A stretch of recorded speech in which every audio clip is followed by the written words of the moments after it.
Hey guys, আসসালামু আলাইকুম। কেমন আছো তোমরা সবাই? তো আজকে আমি আমার সঙ্গিনীকে নিয়ে যাচ্ছি প্রাইভেট পড়তে। আসলে আমার ছাতাই হচ্ছে আমার সঙ্গী, সব সময় আমার সাথে থাকে। আমি জুতা পরতে ভুলতে পারি, বাট ছাতা নিতে কখনোই না। তো এই লাল রঙের টুকটুকে ছাতাটার হাত ধরে আমি যাচ্ছি এখন প্রাইভেট পড়তে। কিছুদিন ধরে তো বিশাল পরিমাণে বৃষ্টি হচ্ছে, এই জন্য ছাতা তো সবসময় রাখতেই হবে। এমনিতেও আমি ছাতা নিতে কখনোই ভুলি না। তো প্রাইভেটের এখানে এসে দেখি কিউট একটা বিল্লু। স্যার এখনও অন্য ব্যাচ পড়াচ্ছে, এই জন্য বাইরে আমরা ওয়েট করতেছি। আর স্যারের বাসা একদম আমাদের কলেজের পাশেই। আর এখানে দাঁড়িয়ে দাঁড়িয়ে আমি দেখতেছি আমাদের কলেজ। আর বাইরে দেখতে পাচ্ছ কি পরিমাণে মেঘলা মেঘলা হয়েছে, এখনই মনে হচ্ছে বৃষ্টি নামবে। আজকের ওয়েদারটা এত পরিমাণে সুন্দর কি বলবো। এই মাত্রই প্রাইভেট পড়া শেষ করলাম, তো মনে করলাম যে আমরা তিন বান্ধবী একটু হাঁটাহাঁটি করে আসি। গাইস, আজকে বাচ্চাটাকে আমরা কিডন্যাপ করে নিয়ে চলে যাচ্ছি। চলো। কার বাচ্চা জানি না, কিন্তু আমি কিউট, আমি হাত ধরে নিয়ে চলে আসছে। ওই যে মা পিছনেই রয়েছে ওর।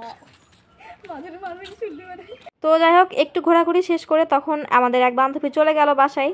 আর তারপরে আমাদের দুই বান্ধবীর চোখ গেল এই দোকানটার উপরে, মানে দুই লোভীর চোখ গেল এই খাবারের দোকানের উপরে। আর এই আঙ্কেলটা গরম গরম পরোটা ভাজতেছিল।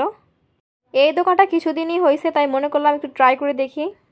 তো এখান থেকে আমরা পরোটা এবং ডাল নিয়ে নিলাম। দেখো কি সুন্দর পরোটা ভাজতেছে, দেখি তো একদম লোভ লাগতেছে গরম গরম পরোটা। আজকে সকালে তাহলে আমরা পরোটা আর ডাল দিয়ে ব্রেকফাস্ট করব। এই যে আমরা পার্সেল নিয়ে নিছি, একটু পরেই খাবো। আর তারপরে চলে আসলাম এই দোকানটাতে, এখান থেকে এখন নিব আমরা আইসক্রিম। আজকে বাইরের আবহাওয়াটা খুবই সুন্দর, এজন্য মনে করলাম যে আজকে বাইরে থেকে খাওয়া দাওয়া করি। একটু হাঁটাহাঁটি করছি আর এখন খাওয়া দাওয়াও করব। আর আজকে বাইরে যে লেভেলে ঠান্ডা লাগতেছে তারপর খাচ্ছি আমরা এখন আইসক্রিম।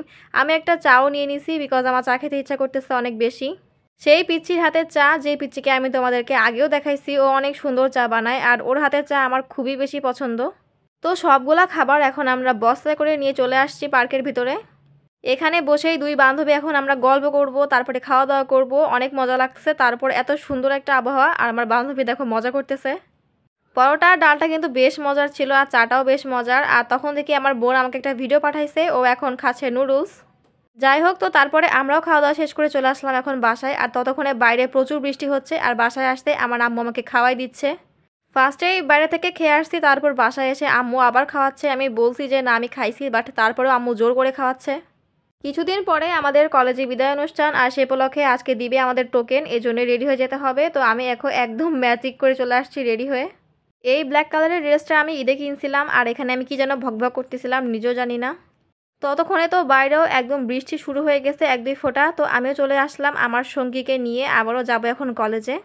বৃষ্টির জন্য একটু লেট করেই বের হয়েছি, আমার বান্ধবীও বের হয়ে গেছে বাসা থেকে, আর আমিও এখন যাব হাঁটতে হাঁটতে।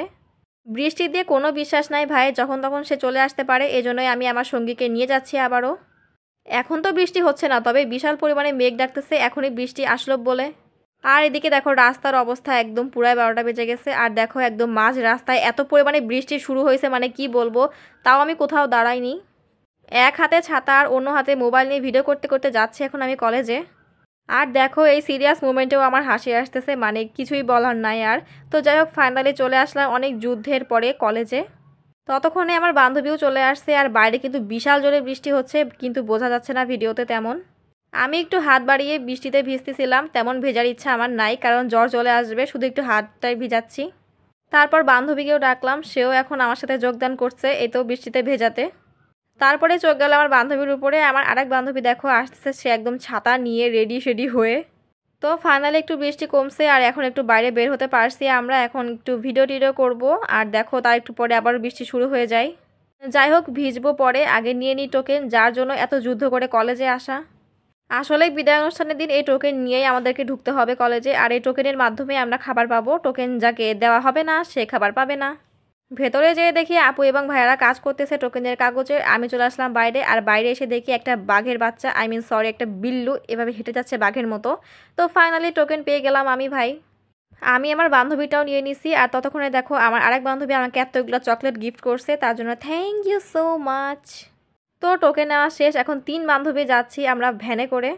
আর বাইরে তো গুটি গুটি বৃষ্টি পড়তেই আছে, আর তিনজনে ভ্যানের সামনে বসছি, বেশ মজা হচ্ছে। আজকে সারা দিনটা যেন মনে হচ্ছে আমি পুরো একদম উঠতে উঠতে যাচ্ছি, মানে কি একটা বলবো। আর এখন চলে আসছি বাস স্ট্যান্ডে। আর এদিকে আসতেই দেখো এত পরিমাণে মেঘ, জাস্ট আকাশের দিকে তাকাও তোমরা, মানে পুরাই কালো হয়ে গেছে, মানে আমার তো দেখেই ভয় লাগতেছে। আর এত পরিমাণে বাতাস হচ্ছে, দেখো আমার চুলগুলা পুরাই উড়ে যাচ্ছে একদম। কেউ আবার আমাকে দেখে ভয় পেও না ভাই, আমি কোনো ভূত টুত না, আমি তোমাদের ব্লগার আপাতু রানী। ভাবছিলাম একটু ভিডিও টিডিও করবো, একটু ছবি টবি উঠবো, কিন্তু যে একটা আবহাওয়া হয়ে গেছে, আম্মু এখানে কল দিচ্ছে বারবার, বলতেছে তাড়াতাড়ি বাসায় আসো। ছবি তো ওঠা হলো না, বাস এদিক থেকে আমরা ফেসে গেলাম। আর এখানে দেখো কি লেভেলের একটা বৃষ্টি হচ্ছে, মানে এত পরিমাণে বৃষ্টি আর তারপর যে পরিমাণে মেঘ ডাক দিচ্ছে। এখানে আমরা দোকানে এখন ওয়েট করতেছিলাম, কমপক্ষে 30 মিনিট ওয়েট করার পরে বৃষ্টি একটু কমছে। আর তারপরে দুই বান্ধবী দৌড় দিছি দুইজনের বাসার উদ্দেশ্যে। আর দেখো রাস্তার কি একটা অবস্থা, মানে আমি কিভাবে যে বাসায় আসছি সেটা আমি নিজেই জানি। মানে সবাই দাঁড়ায় আছে কোনো না কোনো জায়গায়, মানে বৃষ্টিতে ভিজে যাবে এজন্য। আর আমি ছাতা মাথায় দিয়ে একদম এক হাতে ভিডিও করতে করতে যাচ্ছি। আর রাস্তার কি একটা অবস্থা সেটা তো দেখতেই পেলে তোমরা। প্রায় ভিজেই গেছে আজকে সারাদিন, প্রায় ভিজেই দিন গেছে আমার, জানি না জ্বর আসবে কিনা। আর এই তো এখান থেকে আমার বাসা আর 5 মিনিট লাগবে আমাকে যেতে। আর এই তো বাসায় চলে আসছি ফাইনালি। আর বাসায় এসে আমি এখন একটা বাংলা নাটক দেখতেছি, বিকজ বাসায় এখন কারেন্ট নাই, ওয়াইফাইও নয়, এটা ডাউনলোড করা ছিল। আর এদিকে আমার আম্মু আমাকে গরম গরম চিড়া ভেজে দিছে, এটা হচ্ছে চিড়া দিয়ে হালকা একটু লবণ দিয়ে হালকা একটু তেল দিয়ে বেশ মজা লাগতেছিল খেতে, মানে এটা মুখ চালাচ্ছিলাম আর দেখতেছিলাম নাটক। এটা একটু গরম ছিল তাই আমার হাতটা একটু পুড়ে গেছে ভাই। অন্ধকারের মধ্যে বুঝতে পারি নাই আমি যেটা গরম হবে বেশি। তো এটা খেতে খেতে তো এটা নাটকটা দেখতে বেশ মজা লাগতেছে, তারপরে খেলাম এই কিটক্যাটটা। তো যাই হোক আজকের এই ছোট্ট ব্লগটা তোমাদের কাছে কেমন লাগলো। আজকে সারাদিন প্রচুর পরিমাণে ভিজছি, আর তোমরা কি ভিজেছো অবশ্যই বলবো আমাকে। তো দেখাবে পরবর্তী ভিডিওতে, সবাই ভালো থাকবা, সবাইকে আল্লাহ হাফিজ।